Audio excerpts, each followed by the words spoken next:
الحمد لله وكفى وسلام على عباده الذين اصطفى أما بعد فأعوذ بالله من الشيطان الرجيم بسم الله الرحمن الرحيم فإذا أمنتم فمن تمتع بالعمرة إلى الحج فما استيسر من الهدي فمن لم يجد فصيام 3 أيام في الحج و7 إذا رجعتم تلك 10 كاملة ذلك لمن لم يكن أهله حاضر المسجد الحرام واتقوا الله واعلموا أن الله شديد العقاب صدق الله العظيم الحمد لله الحمد لله الحمد لله আল্লাহ রব্বুল আলামিনের দরবারে লাখ কোটি শুকরিয়া তিনি আমাদেরকে কোরআনের এই মজমায় অংশগ্রহণের তৌফিক দান করেছেন আলহামদুলিল্লাহ। আমরা আজকে সূরাতুল বাকারার 196 নম্বর আয়াতের শেষ অংশ নিয়ে আলোচনা করব ইনশাআল্লাহ। আল্লাহ তাআলা আমাদেরকে আমলের নিয়তে বলার এবং আমলের নিয়তে শোনার তৌফিক দান করুন। গত মজলিসে অর্থাৎ 196 নম্বর আয়াতের প্রথম অংশ, এখানে আল্লাহ তাআলা হজ এবং উমরা বিষয়ে আলোচনা বা নির্দেশনা আমাদেরকে দান করেছে। গত সপ্তাহে আমরা এই নির্দেশনা সংশ্লিষ্ট আলোচনার এক ফাঁকে হুদাইবিয়া সন্ধি সংশ্লিষ্ট আলোচনা শুনেছিলাম যে রাসূলুল্লাহ সাল্লাল্লাহু আলাইহি ওয়াসাল্লাম 1400 সাহাবী নিয়ে উমরার উদ্দেশ্যে বের হলেন, কিন্তু মক্কার মুশরিকরা বাধা দিল। রাসূলুল্লাহ সাল্লাল্লাহু আলাইহি ওয়াসাল্লাম ভিতরে প্রবেশ করতে পারলেন না। তাকে এই বছর সেখান থেকেই ইহরাম মুক্ত হয়ে মদিনা মুনাওয়ারায় চলে যেতে হলো।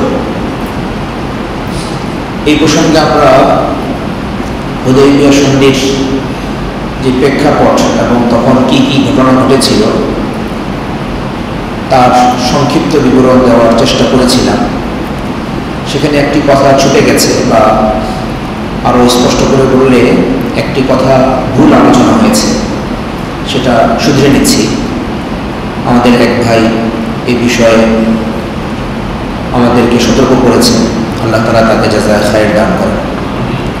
আমরা আলোচনা করেছিলাম যে রাসূলুল্লাহ সাল্লাল্লাহু আলাইহি ওয়াসাল্লাম যখন হুদাইবিয়া সন্ধির আগে মক্কার কুরাইশের বিভিন্ন দূতদের সাথে আলোচনা করছিলেন, তখন আলোচনার এক পর্যায়ে উরওয়া ইবনে মাসউদ আস-সাকাফি আসেন।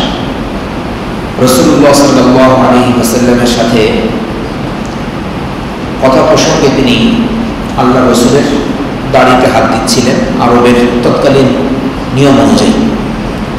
ওই সময় শিরস্ত্রাণ পরিহিত এক সাহাবী রাসূলুল্লাহ সাল্লাল্লাহু আলাইহি ওয়াসাল্লামের মুখে এই হাত দেওয়াটাকে নিতে পারেননি। তিনি তরবারি দিয়ে উরওয়া ইবনে মাসউদের হাত সরিয়ে দিয়েছিলেন। এই যিনি তরবারি দিয়ে হাতটা সরিয়ে দিয়েছিলেন তার নাম আমরা গত মজলিসে বলেছিলাম আবু বকর রাদিয়াল্লাহু আনহু। আসলে এখানে আবু বকর হবে না, এখানে হবে উরওয়া বিন মাসউদ আস-সাকাফির ভাতিজা মুগীরা ইবনে শুবা রাদিয়াল্লাহু আনহু, তিনি হাতটা সরিয়ে দিয়েছিলেন। এরপরে উরওয়া ইবনে মাসউদ আস-সাকাফি আরও কিছু কথা বলেছিল। কথার একটা অংশ ছিল এই যে, হে মুহাম্মদ, তোমার আশপাশে যেই লোকজন আছে এরা তো তোমাকে ছেড়ে চলে যাবে, তখন তুমি একাকী নিঃস্ব হয়ে যাবে।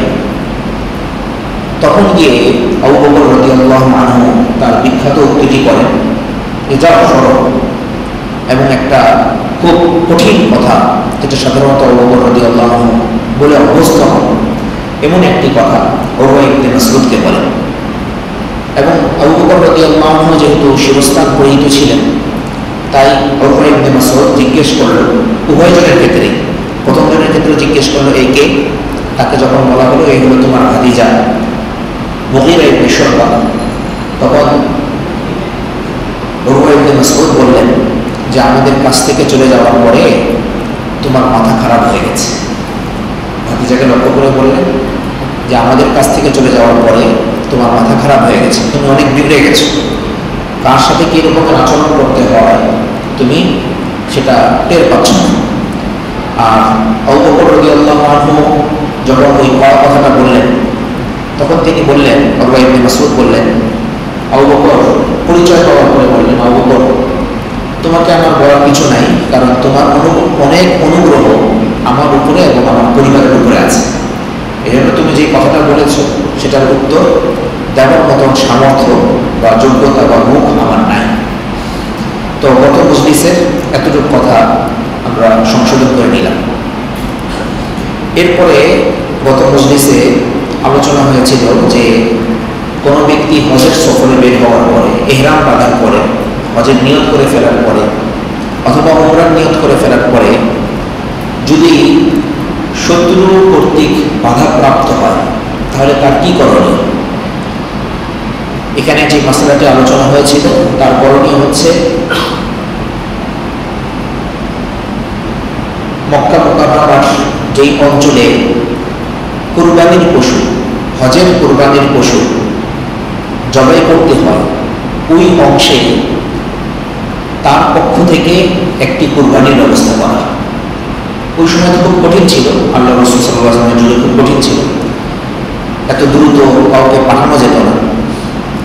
তো রাসূলুল্লাহ সাল্লাল্লাহু আলাইহি ওয়াসাল্লাম যেহেতু হুদায়বিয়ায় অবস্থান করছিলেন এবং সেটি মিকাতের ভিতরে এবং হারাম অঞ্চলের বাইরে হিল অঞ্চলের অংশ, তো ওই জায়গায় আল্লাহ রাসূল সাল্লাল্লাহু আলাইহি ওয়াসাল্লাম তার কুরবানি এবং সাহাবায়ে কেরাম কুরবানির পশু জবাই করেন। তো একটা মাসআলা, কোনো ব্যক্তি যদি শত্রু কর্তৃক বাধাপ্রাপ্ত হয় ইহরাম বাঁধার পরে, তাহলে তার করণীয় হলো একটি পশু কুরবানি করা।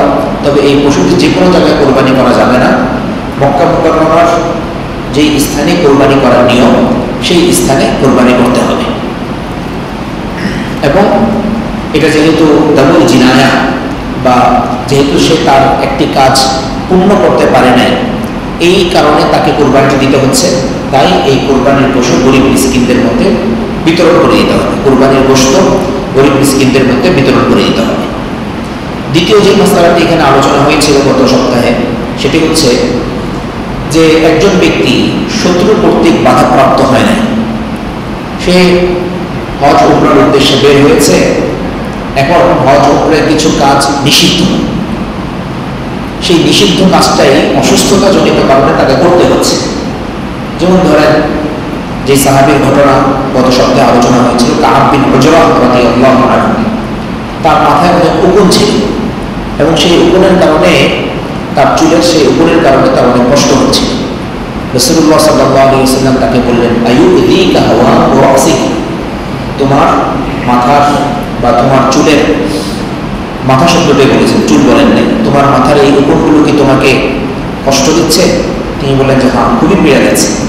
তো রাসূলুল্লাহ সাল্লাল্লাহু আলাইহি ওয়াসাল্লাম বললেন যে ঠিক আছে, তুমি তোমার মাথা মুন্ডন করে ফেলো, এবং যেহেতু নিষিদ্ধ একটি কাজ করেছো, সেই নিষিদ্ধ কাজের পরিমাণ হিসেবে তোমার উপরে আবশ্যক হলো, কি আবশ্যক?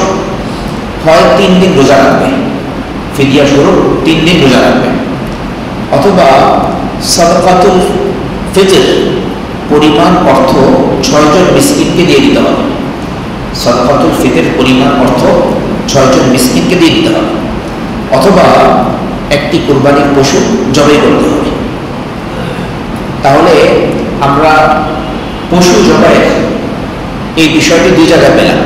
একটা হচ্ছে ইহরাম করেছে হজ এবং উমরার, হজ অথবা উমরার জন্য, এরপরে সে তার হজ এবং উমরা পূর্ণ করতে পারে না, তাহলে এই ক্ষেত্রে নিয়ম হচ্ছে সে যদি হালাল হতে চায় তাহলে হালাল হবে, কিন্তু আগে কুরবানি করতে হবে। আর এই কুরবানিটা হতে হবে হলো মক্কা মুকাররমার যেসব স্থানে কুরবানি করা যায় সেই স্থানে।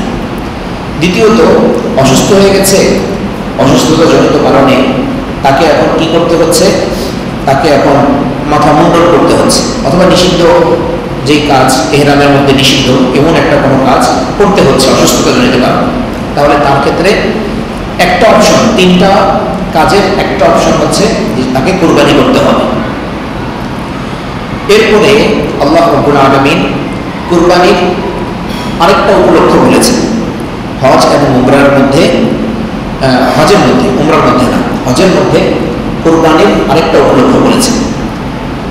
আগের যে কুরবানিগুলো, সেই কুরবানির গোশত নিজে খাওয়া যাবে না, ধনী ব্যক্তিরা খেতে পারবে না, সেটা গরিবদের মধ্যে, যাকাত খেতে পারে এমন ব্যক্তিদের মধ্যে বিতরণ করে দিতে হবে। কিন্তু তৃতীয় যে ক্ষেত্রটা আসছে, এখানে যেই কুরবানির গোশত, এই কুরবানির গোশত নিজেও খেতে পারবে এবং যে কাউকে আমরা 10 জিলহজ 11 জিলহজ কুরবানির ঈদের সময়, ঈদুল আজহার সময় যেভাবে নিজেরা কুরবানির গোশত খায় সেভাবে তারা সবাই খেতে পারবে। তো এই কুরবানির গোশতের, এই কুরবানির নাম হচ্ছে দামুশ শুকর। দামুশ শুকর, আগের এগুলির নাম ছিল দামুল জিনায়া, অপরাধের কারণে যেই দম তার উপরে আবশ্যক হয়েছে। আমরা বাংলায় সহজার্থে বলি কুরবানি করা, দম এই শব্দের সাথে আমরা পরিচিত না। আর তৃতীয় যেটার আলোচনা এখন হবে সেটা হচ্ছে দামুশ শুকর। 2 রকমের হজ করলে এই দামুশ শুকর আদায় করা ব্যক্তির উপর আবশ্যক হয়। আমরা জানি যে হজের 3টা প্রকার, এক হলো ইফরাদ হজ, আরেক হচ্ছে তামাত্তু হজ, আরেকটা হলো কিরান হজ। ইফরাদ হজ কাকে বলে? ইফরাদ হজ হচ্ছে আপনি বাড়ি থেকে শুধুমাত্র হজ করার নিয়ত করে গেলেন, উমরার নিয়ত আপনি করলেন না। তো এই সফরের মধ্যে আপনি হজই করবেন, হজ শেষ হয়ে যাওয়ার পরে হয়তো একটা নফল উমরা করলেন, সেটা ভিন্ন প্রসঙ্গ, কিন্তু স্বাভাবিকভাবে এটার এই সফরের মূল টার্গেট হবে আপনি শুধুমাত্র হজ করবেন, উমরা করবেন। দ্বিতীয় প্রকারের হজের নাম হজ্জে তামাত্তু। হজ্জে তামাত্তু, এখানে 2টা কাজ একত্রে করা হবে এবং মাঝখানে একটু সুযোগ গ্রহণ করা হবে। সেটা কি? উমরাও করা হবে এবং হজও করা হবে। তবে বাড়ি থেকে আপনি কেবল উমরার নিয়ত করে যাবেন, ওখানে গিয়ে উমরা করার পরে আপনি হালাল হয়ে যাবেন, আপনি নর্মাল ড্রেসে চলে আসবেন। এরপরে যখন হজের সময় হবে 7 তারিখ, 8 তারিখ, 8 জিলহজ, 7 জিলহজ, সেই সময় হজের জন্য আবার নতুন করে ইহরাম করবেন এবং হজ 5 দিন 6 দিনে আপনি সম্পন্ন করবেন। তো এক সফরের মধ্যে আপনি 2টা কাজ করলেন, কিন্তু মাঝখানে আবার বিরতি দিয়েছেন। এটাকে বলা হয় তামাত্তু হজ, এটাকে বলা হয় তামাত্তু হজ। হজের 3য় প্রকার হজ্জে কিরান। এই সফরের মধ্যেও 2টা কাজ, উমরাও করবেন এবং সাথে সাথে হজও করবেন। কিন্তু দ্বিতীয় প্রকারের হজে মাঝখানে যে বিরতি ছিল, মাঝখানে নর্মাল ড্রেসে আসার যে সুযোগ ছিল, কিরান হজের মধ্যে মাঝখানে নর্মাল ড্রেসে আসার সেই সুযোগটা নাই। কিরান হজের মধ্যে এখান থেকেই আপনি নিয়ত করে যাবেন একসাথে উমরা এবং হজ করা, একসাথে উমরা এবং হজ করা। তো উমরা করার পরে আপনি হালাল পাবেন না, বরং উমরা করার পরে আপনি ইহরামের মধ্যেই থাকবেন। এরপরে যখন হজের সময় আসবে হজ করবেন, হজ শেষে গিয়ে আপনি হালাল হয়ে যাবেন। তাহলে ইফরাদ প্রথম প্রকারের হজ, দ্বিতীয় প্রকারের হজ তামাত্তু, তৃতীয় প্রকার কিরান। ইফরাদ হজের মধ্যে কোনো কুরবানি নেই, কোনো দম নেই, কোনো পশু কুরবানি করতে হবে না। দ্বিতীয়টা তামাত্তু এবং কিরান। এই তামাত্তু এবং কিরানের মধ্যে ব্যক্তির উপরে আবশ্যক হচ্ছে, হাজির উপরে আবশ্যক হচ্ছে শুকরানা স্বরূপ আল্লাহ তাআলার কৃতজ্ঞতা আদায় করে কুরবানি করা। এটার গোশত হাজি সাহেবও খেতে পারবেন, অন্য সবাইকে দেওয়া যাবে। তাহলে তামাত্তু হজের মধ্যেও কুরবানি আছে এবং কিরান হজের মধ্যেও কুরবানি আছে, এখানেও দম আছে এবং তামাত্তু হজের মধ্যেও দম আছে, কিরান হজের মধ্যেও দম আছে। আল্লাহ সুবহানাহু ওয়া তাআলা এই অংশের মধ্যে, আমরা যে অংশটা এখন শুরু করতে যাচ্ছি, এই অংশে আল্লাহ তাআলা তামাত্তু হজের কথাও আলোচনা করেছেন, কিরান হজের কথাও আলোচনা করেছেন, কিন্তু শব্দ ব্যবহার করেছেন কেবল তামাত্তু। কিরান শব্দটা আল্লাহ রাব্বুল আলামিন এখানে আলোচনায় আনেননি, কারণ তামাত্তু শব্দটা এখানে ব্যবহৃত হয়েছে তার শাব্দিক অর্থে, পারিভাষিক অর্থে না। মানে তামাত্তু শব্দের অর্থ হচ্ছে সুযোগ গ্রহণ করা, একই সফরে দুইটা সুযোগ গ্রহণ করা, উমরাও করলো হজও করলো। হ্যাঁ, তামাত্তুর মধ্যে মাঝখানে বিরতি হয়, কিরানের মধ্যে মাঝখানে বিরতি হয় না, এতটুকু শুধু পার্থক্য। তো আল্লাহ রাব্বুল আলামিন দুইটা একসাথে আলোচনা করছে। ইরশাদ হচ্ছে ফাইদা আমিনতুম, সুতরাং তোমরা যখন নিরাপদভাবে হজ করতে পারো, নিরাপত্তা যখন তোমরা পেয়ে যাও, মানে সফরের মধ্যে কোনো রকমের বাধা নাই, শত্রু দ্বারা তোমরা কোনো রকমের সমস্যার সম্মুখীন হও নাই। ফামান তামাত্তাআ বিল উমরাতি ইলাল হজ, সুতরাং যে ব্যক্তি হজের সাথে উমরা করার সুযোগ গ্রহণ করে, সুতরাং যে ব্যক্তি হজের সাথে উমরা করার সুযোগ গ্রহণ করে, তার কি করণীয়? ফামাস্তাইসারা মিনাল হাদি, তার উপরে আবশ্যক হচ্ছে সে সহজলভ্য যেই পশু পাবে সেটাকে সে জবাই করে দেবে। সহজলভ্য যে পশু পাবে সেটাকে সে জবাই করে দেবে। উট হতে পারে, গরু হতে পারে, মহিষ হতে পারে, অথবা এগুলোর 7 ভাগের 1 ভাগ হতে পারে, অথবা খাসি হতে পারে, বকরি হতে পারে, দুম্বা হতে পারে। মোট কথা আমরা কোরবানির সময় যে সকল পশু জবাই করি সেগুলোর যে কোনো একটা দিলেই হবে। এখন প্রশ্ন হচ্ছে, তামাত্তু হজের তো নিয়ত করলাম, কিরান হজের নিয়ত করলাম, কিন্তু আমার কাছে পশু কোরবানি করার মতো অর্থ নাই, টাকা নাই, তো আমি কি করব? আল্লাহ তাআলা কি আমাকে তামাত্তু হজ থেকে বা কিরান হজ থেকে মাহরুম করে দিবেন পশু কোরবানি করার মতো টাকা না থাকার কারণে? আল্লাহ তাআলা বলছেন ফামান লাম ইয়াজিদ, কারো যদি কোরবানি করার সামর্থ্য না থাকে, ফাসিয়ামু সালাসাতি আইয়ামিন ফিল হজ, তাহলে তার উপরে আবশ্যক হচ্ছে হজে থাকাকালীন 3 দিন রোজা রাখা। তাহলে তার উপরে আবশ্যক হলো সেই কুরবানির পরিবর্তে হজে থাকাকালীন, মানে ইহরাম করার পরে 9 জিলহজের আগে, ইহরাম করার পরে 9 জিলহজের আগে 3 দিন রোজা রাখা। ওয়াসাবাতিন ইযা রাজাতুম, আর তোমরা যখন বাড়িতে ফিরে যাবে তখন 7 দিন রোজা রাখা। সুতরাং আমরা এখান থেকে মাসআলা পেলাম, যে ব্যক্তি তামাত্তু হজ করতে গিয়েছে অথবা কিরান হজ করতে গিয়েছে, কিন্তু তার আর্থিক সঙ্গতি নেই যে সে পশু কোরবানি করবে, তার শুকর আদায় করবে, তার উপরে আবশ্যক হচ্ছে 10টা রোজা রাখা। এই 10টা রোজা আমরা ভেঙে ভেঙে, প্রথম 3টা রোজা শেষ দিন অবশ্যই আরাফার আগে হতে হবে, অবশ্যই আরাফার আগে হতে হবে। 3টা রোজা তখন কমপ্লিট করে ফেলতে হবে। আর 7টা রোজা হলো হজের পরে, সেটা ওখানে থাকা অবস্থাও করা যায়, আবার বাড়িতে এসেও করা যেতে পারে। তো এরকম 10টা রোজা রাখলে তার যেই কোরবানি আছে সেটার বিকল্প হয়ে যাবে। আল্লাহ তাআলা বলছেন তিলকা আশারাতুন কামিলা, এভাবে পূর্ণ 10টি রোজা হয়ে গেল, এভাবে পূর্ণ 10টি রোজা হয়ে গেল। যালিকা লিমান লাম ইয়াকুন আহলুহু হাযিরিল মাসজিদিল হারাম, এই যে বিধানটা দেওয়া হলো হজের সাথে উমরাকে সংযোগ করা, হজের সাথে উমরার সুযোগ গ্রহণ করা। হজ তো 3 প্রকার, এক হচ্ছে ইফরাদ, 2 তামাত্তু, 3 কিরান। তো প্রথমটার মধ্যে শুধু হজ, দ্বিতীয় 2টার মধ্যে উমরাও আছে আবার হজও আছে, যদিও মাঝখানে একটার মধ্যে বিরতি আছে আর একটার মধ্যে বিরতি নেই। আল্লাহ রাব্বুল আলামিন বলছেন এই যে একই সফরের মধ্যে 2টা একসাথে করার সুযোগ দেওয়া হলো, এটা কাদের জন্য? এই বিশেষ সুবিধা কাদের জন্য?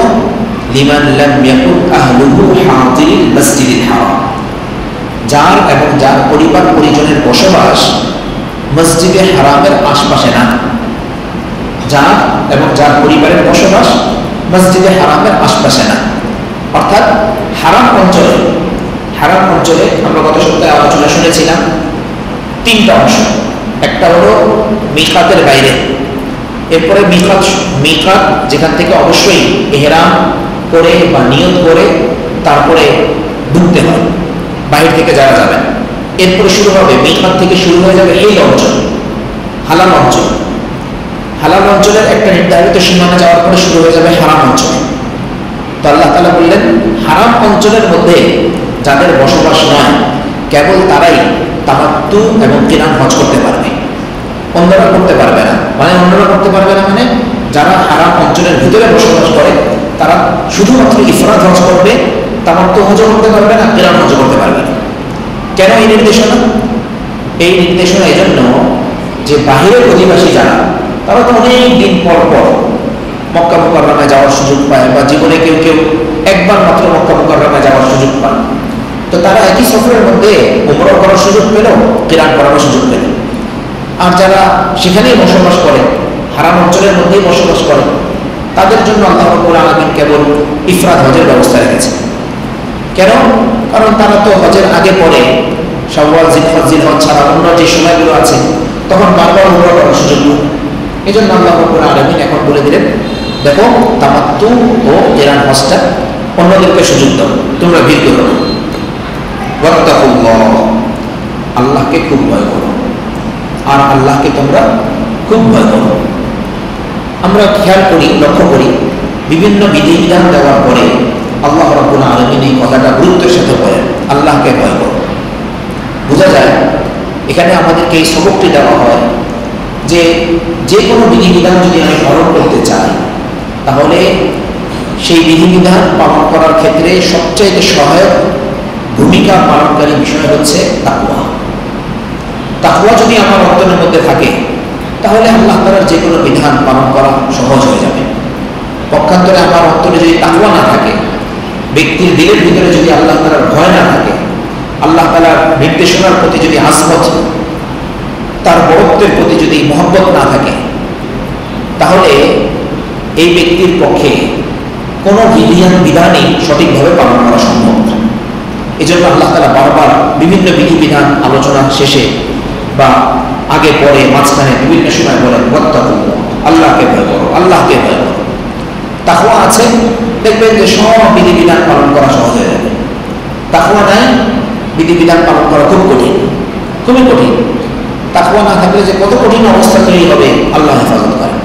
প্রথমত সেই বিধান পালন করার জন্য দিলই প্রস্তুত হবে না। দিল প্রস্তুত হলেও জায়গায় জায়গায় শুধু প্রশ্ন, জায়গায় জায়গায় শুধু সংশয়, জায়গায় জায়গায় শুধু আপত্তি, এটা এমন কেন, এটা এমন কেন, বিরক্তি ভাব। তাকওয়া চলে আসার পরে আল্লাহ তাআলা যদি তাকওয়ার নিয়ামত দান করে দেন, তাহলে তো সবই আসান। আল্লাহ তাআলা যেভাবে রাখছেন আলহামদুলিল্লাহ, যেভাবে আল্লাহ তাআলা করান আলহামদুলিল্লাহ। এই ব্যক্তির মুখে শুধু আলহামদুলিল্লাহ বের হয়, এই ব্যক্তির মুখে শুধু শুকর, শুধু শুকর, আলহামদুলিল্লাহ, আলহামদুলিল্লাহ, আল্লাহ তাআলা শুকর। ওয়াত্তাকুল্লাহ, এই জন্য আল্লাহ তাআলা বারবার বলেন, আল্লাহকে ভয় করো, আল্লাহকে ভয় করো, আল্লাহকে ভয় করো। বিশেষ করে যারা হজ এবং উমরার সফরে যাবেন, তাদেরকে তো অবশ্যই তাকওয়ার পাথেয় সাথে করে নিয়ে যেতে হবে। আমরা ইনশাআল্লাহ আগামী মজলিসে তাকওয়ার পাথেয় সম্পর্কে আলোচনা করব, কত বেশি জরুরি হজ এবং উমরার সফরের মধ্যে তাকওয়া। একটা শুধু ক্ষেত্র বলি, মাতাফে যখন আপনি নামবেন, মাতাফের নিচের অংশে যখন আপনি নামবেন, তখন নিয়মটা হচ্ছে নারীদের ক্ষেত্রে যে তারা পুরুষদের থেকে একটু দূরে অবস্থান করবে। কিন্তু বোধ বুদ্ধি না থাকার কারণে, মাসলা মাসাইল না জানার কারণে তারাই বরং বেশি ধাক্কাধাক্কি করে। এই কথাটা বলা আমার দরকার নেই, তারাও কখনো কখনো পুরুষদের মতো ধাক্কাধাক্কি করে, যেটা তাদের শানের সাথে যায় না। তো তারাও যখন ধাক্কাধাক্কি করছেন, এখন এই সময় পর্দা রক্ষা করা, এই সময় দিলকে নিয়ন্ত্রিত রাখা, এই সময় তাদের চেহারার দিকে না তাকানো, প্রতিটা মুহূর্তে একদিকে বাম দিকে আপনার বায়ে থাকবে আল্লাহর ঘর, আর আপনার সামনে, পিছনে, ডানে, বায়ে বিভিন্ন জায়গায় পরীক্ষা চলছে। নারী নামক পরীক্ষা আল্লাহ তাআলা আপনার সামনে দিয়েছে, এবং নারীদের জন্য আল্লাহ তাআলা পুরুষদেরকে পরীক্ষা হিসেবে সেখানে দিয়েছে। কত বয়সী, সমবয়সী, বড় ছোট, কত রকমের আল্লাহ তাআলা আপনার সামনে রেখেছে। এখন যদি আপনার কাছে তাকওয়া না থাকে, পিচ্ছিল খাওয়া তো একবারে স্বাভাবিক। আল্লাহর ঘরের সামনে যেখানে প্রতিটা আমলের সওয়াব কত বেশি, সেখানে গিয়ে যদি এরকম হালাত তৈরি হয়ে যায়, সেখানে যদি দিলে এক মুহূর্তের জন্য বিভিন্ন রকমের চিন্তা চলে আসে, কি অবস্থাটা দাঁড়াবে। আল্লাহ তাআলা বলছেন ওয়াত্তাকুল্লাহ, আল্লাহকে ভয় করো। সাথে সাথে আবার বলে দিচ্ছেন ওয়ালামু, ভালো করে জেনে রাখো, আন্নাল্লাহা শাদীদুল ইকাব, আল্লাহ তাআলা শাস্তি খুবই কঠিন। আল্লাহ তাআলা খুব কঠিন শাস্তি দিতে পারেন। এর আগে নির্দেশনা দেওয়া হলো হজ এবং উমরা আল্লাহর জন্য পূর্ণ করো, যদি এই সমস্যা হয় তাহলে এটা করো, বিকল্প এই ব্যবস্থা তোমাদের জন্য আমি রাখলাম। শেষে এসে আল্লাহ তাআলা কত কঠিন বাক্য, প্রথমে ওয়াত্তাকুল্লাহ সহজ, আল্লাহকে ভয় করো, কিন্তু একেবারে শেষ 96 নম্বর 196 নম্বর আয়াতটা শেষ করলেন, এই ভালো করে জেনে রাখো আল্লাহ তাআলা কঠিন শাস্তি দেন। কেন এই বিধিবিধান দেওয়ার পরে তাকওয়ার পাশাপাশি এই কথাটা কেন বললেন? একটা বিষয় তো আমরা স্পষ্ট করলাম, একটা উদাহরণের সাহায্যে আমরা বোঝার চেষ্টা করলাম যে তাকওয়াটা কত বেশি জরুরি। আল্লাহর ভয় যদি না থাকে তাহলে আমার মাধ্যমে কত রকমের ব্যতিক্রম বা যেটা আমার শানের সাথে হাজির শানের সাথে যায় না, এরকম কত রকমের হালাত হতে পারে। আল্লাহ রাব্বুল আলামিন আমাদের সবাইকে বারবার হজ এবং উমরা করার তৌফিক দান করেন। আমাদেরকে আল্লাহ রাব্বুল আলামিন তার ঘরের জন্য বারবার কবুল করেন। যে কথাগুলো বলা হলো, শোনা হলো, এর যাবতীয় ভুল ত্রুটি মাফ করে দিয়ে আল্লাহ তাআলা আমাদের তৌফিক দান করেন। আমিন। ওয়া আখিরু দাওয়ানা আলহামদুলিল্লাহি রাব্বিল আলামিন। সুবহানাল্লাহি ওয়া বিহামদিহি, সুবহানাল্লাহি ওয়া বিহামদিহি, আশহাদু আল্লা ইলাহা ইল্লা আনতা, আস্তাগফিরুকা ওয়া আতুবু